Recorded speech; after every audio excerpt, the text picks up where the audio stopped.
It's climate change. It's the greatest con job ever perpetrated on the world, in my opinion.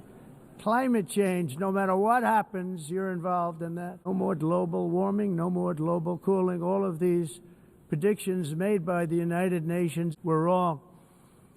They were made by stupid people that have cost their countries fortunes and given those same countries no chance for success. If you don't get away from this green scam, your country is going to fail.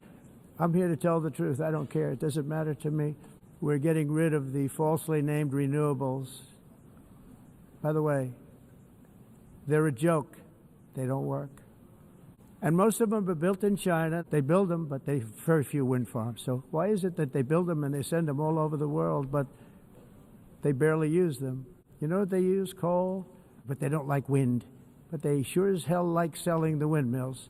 In 1982, the executive director of the United Nations Environmental Program predicted that by the year 2000, climate change would cause a global catastrophe. He said that it will be irreversible, as any nuclear holocaust would be.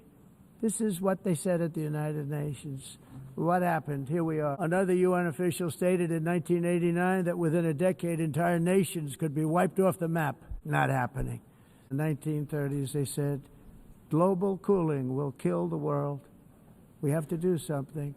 Then they said global warming will kill the world. But then it started getting cooler, so now they could just call it climate change, because that way they can't miss. Because if it goes higher or lower, whatever the hell happens, there's climate change. The carbon footprint is a hoax made up by people with evil intentions, and they're heading down a path of total destruction. I remember hearing about the carbon footprint, and then President Obama would get into Air Force One, a massive Boeing 747, and not a new one, an old one with old engines that spew everything into the atmosphere. He'd talk about the carbon footprint, we must do so. Then he'd get in and he'd fly from Washington to Hawaii to play a round of golf. It's a con job. They were going all green. All green is all bankrupt. Congratulations, Europe. Great job. You cost yourself a lot of jobs, a lot of factories closed, but you reduced the carbon footprint by 37%. However, for all of that sacrifice and much more, it's been totally wiped out, and then some, by a global increase of 54%.